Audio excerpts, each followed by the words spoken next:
Morning PM two class. আজকে আমরা বলগতি চ্যাপ্টারের নিউটনের তৃতীয় গতিসূত্র সম্বন্ধে জানবো এবং তার সম্বন্ধে আমরা আলোচনা করব। তৃতীয় গতিসূত্র তাহলে কোনটাকে বলছে? তৃতীয় গতিসূত্র বলছে প্রত্যেক ক্রিয়ারই একটা সমান ও বিপরীতমুখী প্রতিক্রিয়া আছে। তো সেটা কীরকম? ধরি তাহলে একটা বস্তু আছে, এখানে এই একটা 1 নম্বর বস্তু আর একটা 2 নম্বর একটা বস্তু আছে। এখন এই 1 নম্বর বস্তুটা যদি এই দ্বিতীয় বস্তুর উপরে একটা বল প্রয়োগ করে, বল প্রয়োগ করে, তাহলে সেই বলটাকে যদি আমরা এদিকে ক্রিয়া করে, তাহলে সেটাকে যদি F12 বলি, তাহলে এই দ্বিতীয় বস্তুটাও কি করবে, এর উপরে একই সমান বল প্রয়োগ করবে।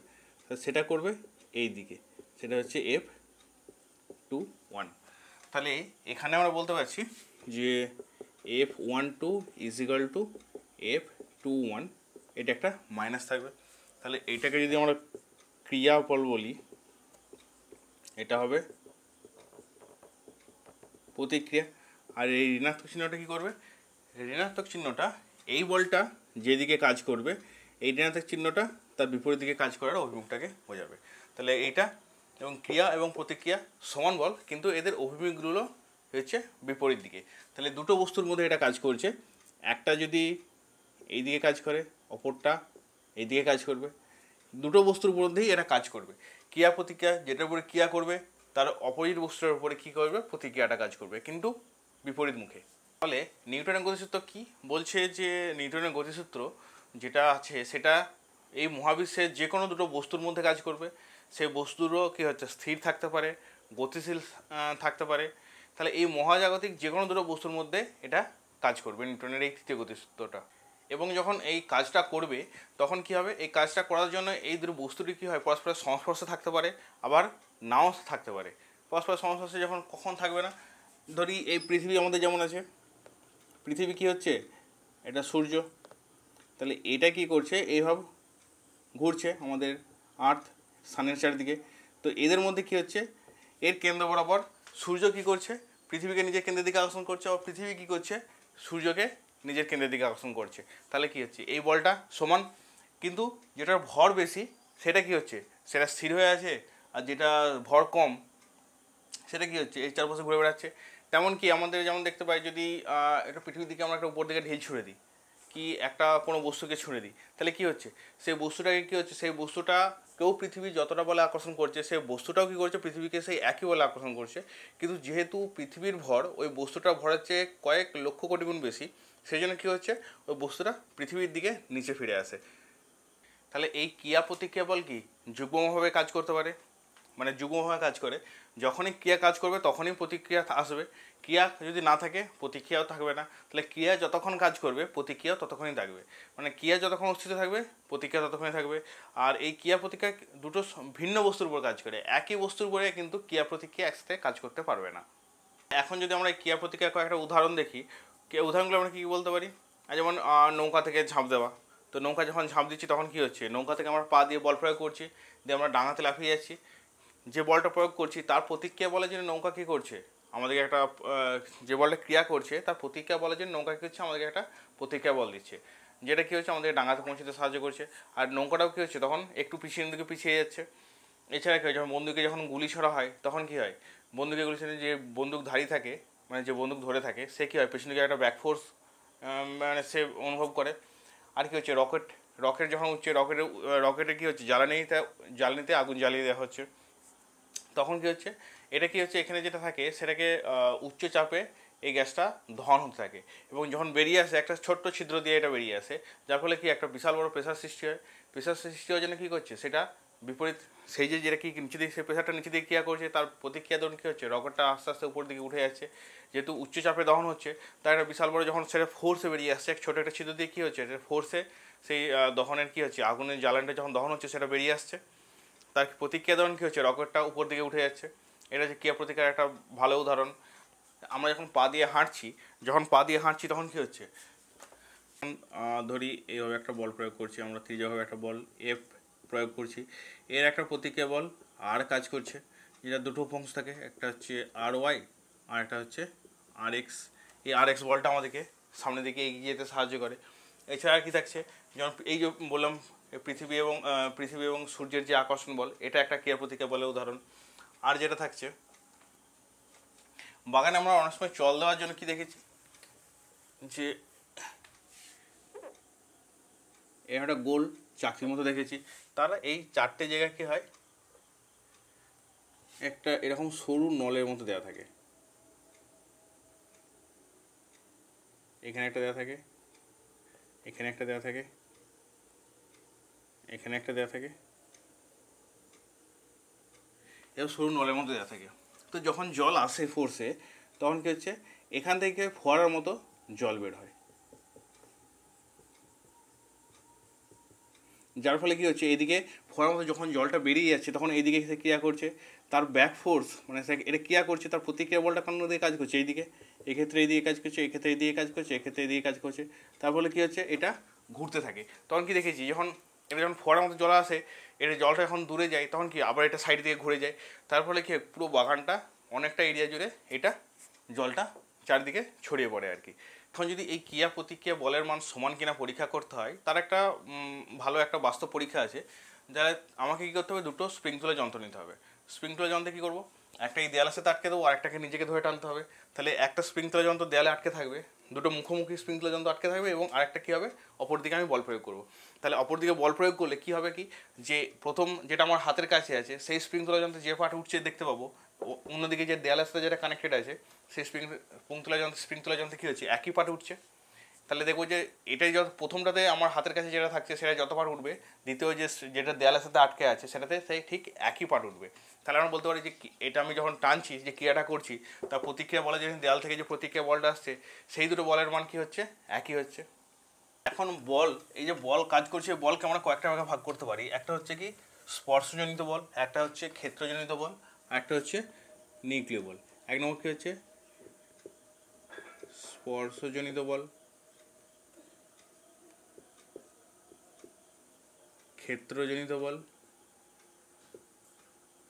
আর 3 নম্বর হচ্ছে নিউক্লিয় বল। তো এই 3টে বল সম্বন্ধে আমরা একটু জানবো।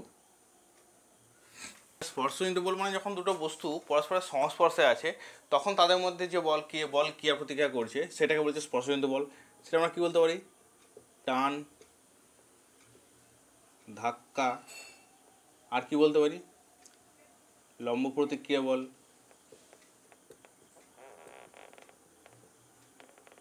আর একটা কি ঘর্ষণ বল। এটা হতে পারে। ক্ষেত্রজনিত বল কোনটা, এটা হচ্ছে চৌম্বক ক্ষেত্রে,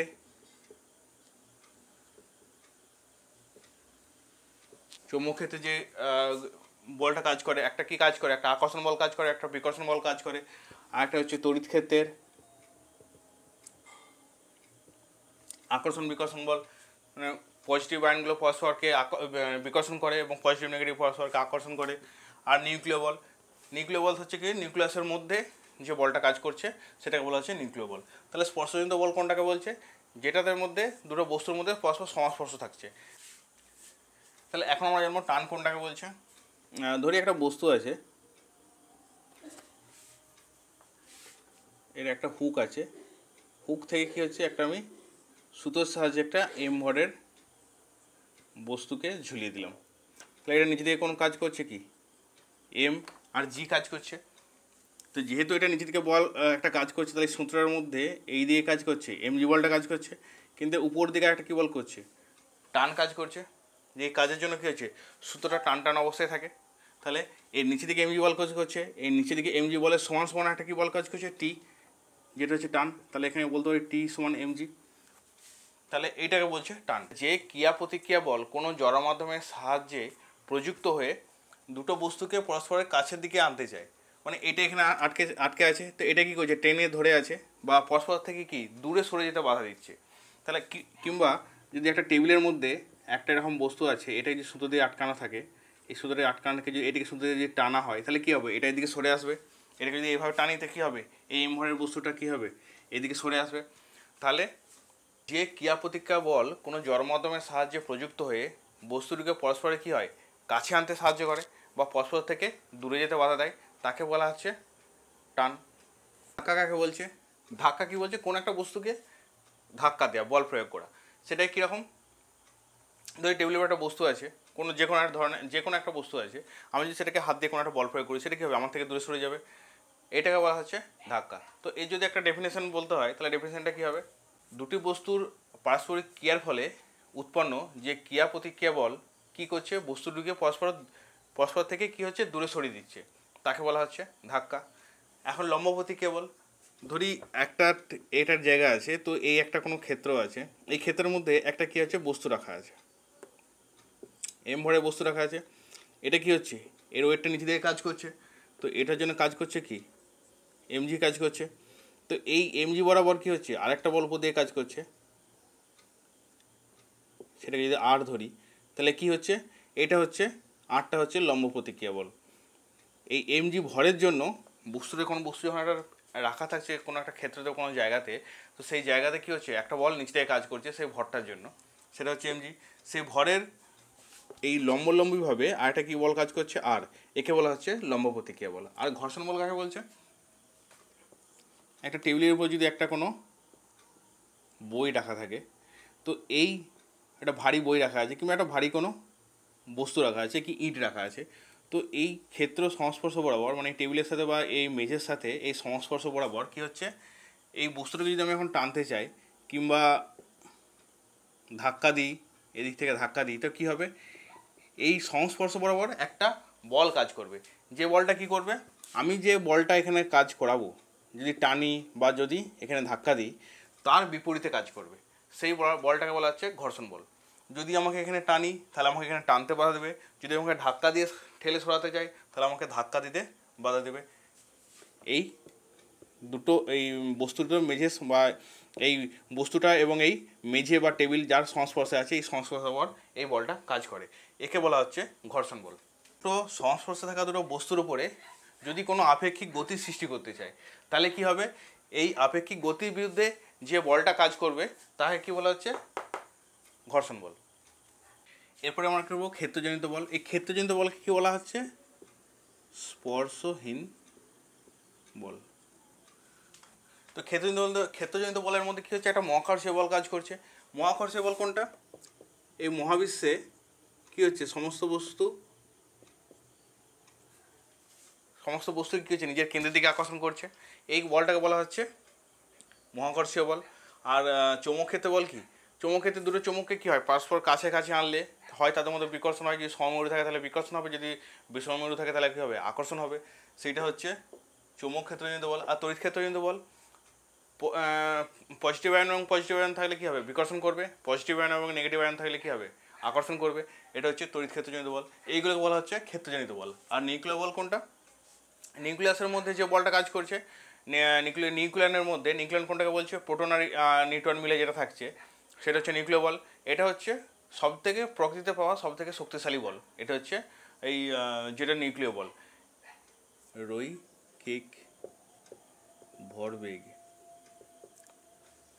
ভর এবং রৈখিক বেগের সমন্বয়ে যে বেগটা সৃষ্টি হচ্ছে তাকে বলা হচ্ছে রৈখিক ভরবেগ।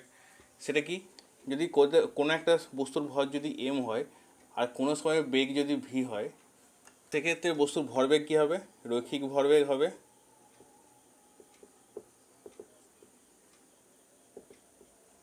এমভি। এমভি এটা হচ্ছে একটা ভেক্টর রাশি, বেগের যে ওই অভিমুখ হবে, যে দিক হবে, সেটা হবে ভরবেগ, এই রৈখিক ভরবেগের দিক। আর এর একক কী হবে,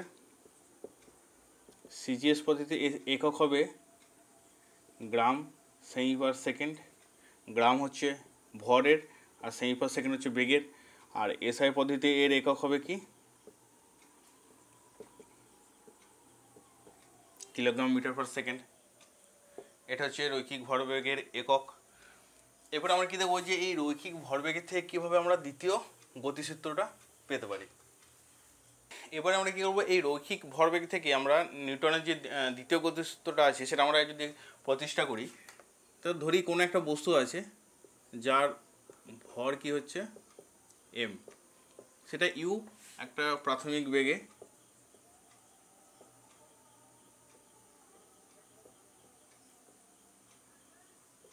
গতিশীল। এখন একটা এফ বল প্রয়োগ হচ্ছে, এফ বল প্রয়োগ করা হলো,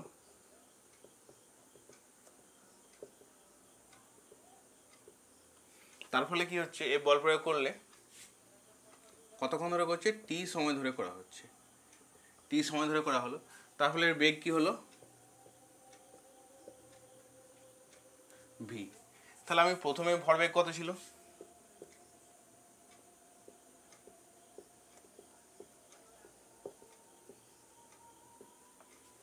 এমইউ, এটা হচ্ছে প্রাথমিক। এ বল প্রয়োগ টি সময় ধরে করার পর শেষে কত ভরবেগ হলো? টি সময় পর এফ বল প্রয়োগে এর ভরবেগ কত হলো? এমভি। তাহলে প্রথমে ছিল এমইউ, পরে হচ্ছে কত? এমভি। কি বলতে পারছি? টি সময়ে ভরবেগের পরিবর্তন কি হচ্ছে? MV minus mu. তাহলে ভরবেগের পরিবর্তনের হার কি হচ্ছে? MV minus mu by T. এটা হচ্ছে ভরবেগের পরিবর্তনের হার। নিউটনের দ্বিতীয় গতিসূত্র আমরা কি বলতে পারি? দ্বিতীয় গতি সূত্র অনুসারে কি বলতে পারি আমরা? যে প্রযুক্ত বলের সাথে সমানুপাতিক কী হবে? এই ভরবেগের পরিবর্তনের যেটা হারটা। আর এখানে এই এমভি মাইনাস এমইউ, এটাকে আমরা কী লিখতে পারি? এই এমভি মাইনাস এমইউকে এটা যদি এম কমন নিই তাহলে কী উপরে থাকছে? V minus you by T. আর এই V minus you by T এটা কী হচ্ছে? বেগের পরিবর্তন। বেগের পরিবর্তনকে কী বলা হয়? একটা নির্দিষ্ট সময় হারে বেগের পরিবর্তনকে কী বলা হচ্ছে? ত্বরণ। তাহলে সেটাকে আমরা কী বলতে পারি? M A. তাহলে এখানে আমরা বলতে পারি F M A, R F সমান কে এম এ। এফ যদি একক হয় তাহলে কী হতে হবে? এম যদি 1 হয় এবং এ যদি 1 হয় তাহলে আমরা কী বলতে পারছি? কে ইজ ইকাল টু হবে 1। তাহলে সেক্ষেত্রে আমরা কী বলতে পারছি? আর F is equal to M A, এটা বলতে পারছি। তাহলে বল সমান বস্তুর ভর ইন্টু বস্তুর ত্বরণ, এটাই ছিল নিউটনের দ্বিতীয় গতিসূত্র। এরপরে আমরা কি জানবো? রৈখিক ভরবেগের সংরক্ষণ সূত্র। তো এর সংজ্ঞাটা কী আছে? বস্তু সংস্থার উপরে কোনো যদি বাহ্যিক বল প্রযুক্ত না হয় তাহলে কি হচ্ছে? ওই বস্তু সংস্থার ওপর মোট রৈখিক ভরবেগের মান ও দিক যে কোনো দিকে অপরিবর্তিত থাকে। সেটা কীরকম? নিউটনের তৃতীয় গতির সাহায্যে এই ভরবেগের সংরক্ষণ সূত্র একটা প্রমাণ করা যায়, যেটা কি এটা m1 ভরের একটা বস্তু আছে, এটা একটা m2 ভরের বস্তু, এটা u1 বেগে এদিকে যাচ্ছে, এটা u2 বেগে এদিকে যাচ্ছে। এখন যদি u1 গ্রেটার দেন u2 হয় তাহলে কিছুক্ষণ পরে কি এটাকে আঘাত করবে, তাহলে তখন কি হবে? এটা m2, এটা m1, এটা কি হচ্ছে? m1 বস্তুটা এর উপর আঘাত করছে, যে বলটা কাজ করছে সেটা ধরি F12, আর এই m2 বস্তুটা m1 বলের উপর কাজ করবে, m1 বস্তুটার উপর কাজ করবে, এটা এই বলে। এখন কি হবে? টি সময় ধরে এই ক্রিয়া প্রতিক্রিয়া বলটা কাজ করার পর কি হচ্ছে? এর বেগ কত হচ্ছে? v1। এটা m1 বস্তুটা, এর বেগ হচ্ছে v1, আর এটা হচ্ছে m2 বস্তুটা, এটা গতিবেগ হচ্ছে v2। এটা যাচ্ছে কোন দিকে? এই দিকে। নিউটনের তৃতীয় গতিসূত্র অনুসারে আমরা কি বলতে পারছি? F12 is equal two F21, এইটা। এখন ভরবেগের পরিবর্তন টি সময় ধরে হচ্ছে, তার ভরবেগের পরিবর্তনের হার আমরা কি বলতে পারছি? টি সময় পর। তাহলে F12 এটা কাজ করছে টি সময় ধরে, এটা হচ্ছে টি। এটা সময় বলা যায় দ্বিতীয় বস্তুর ভরবেগের পরিবর্তন ইজ ইকাল টু মাইনাস প্রথম বস্তুর ভরবেগের পরিবর্তন। এটা এখান থেকে বলতে পারছি। তাহলে আমরা এটাকে এখানে কী পাচ্ছি? m2 v2 minus m2 u2 is equal two minus of m1 v1 minus m1 u1, তাহলে or m2 v2 minus m2 u2 is equal two minus m1 v1 minus plus m1 u1। এখন যদি এগুলোকে এদিক ওদিক করি, এখানে আমরা কি বলতে পারছি, m1 u1 plus m2 u2 is equal two m1 v1 plus m2 v2।